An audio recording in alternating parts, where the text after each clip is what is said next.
Dr. Bell has researched the field of anti-aging medicine and advanced pyramid technologies. Dr. Bell will discuss how to live a more conscious, healthier, and happier life. Dr. Bell. Thank you.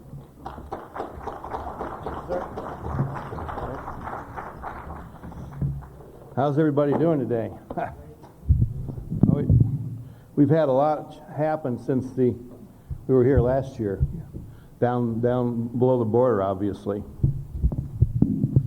And 9/11, you know, it probably was kind of a sad way to wake people up, but I'm not sure it has. It seems like America's still starting to fall back to sleep.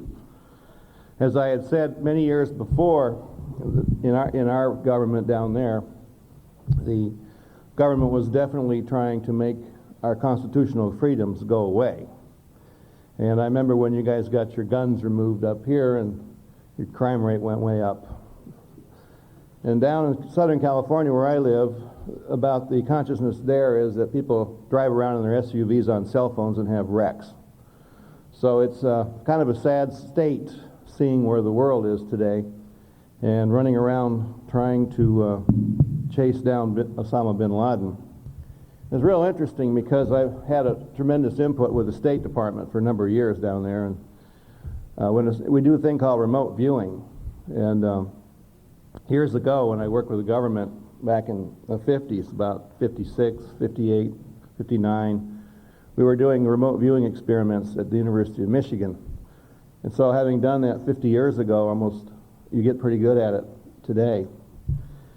And it was really interesting because on December 14th, we did some viewing and we found out exactly where Osama bin Laden was. And called the State Department up and told him what his escape route was and where he was going. He even had some drawings of buildings he was staying in. They weren't interested at all. They freaked out. Matter of fact, I was getting clearance for the White House later on this year, and they took that away because I presented my forum on where the whereabouts of Osama bin Laden. Anybody in here curious to know where he is? Okay. Here's what happened. He's alive. You think a man that could plot something like bringing down those 2 trade centers and hitting the Pentagon wouldn't be alive today?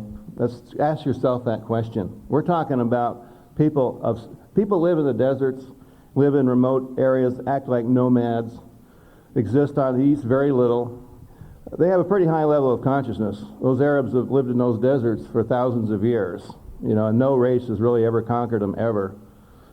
So what happened was, you know, I don't know if you know about his income or not, but his high source of income was heroin, poppy. And a friend of mine, Bo Greitz, some of you remember General Bo Greitz from the Green Berets.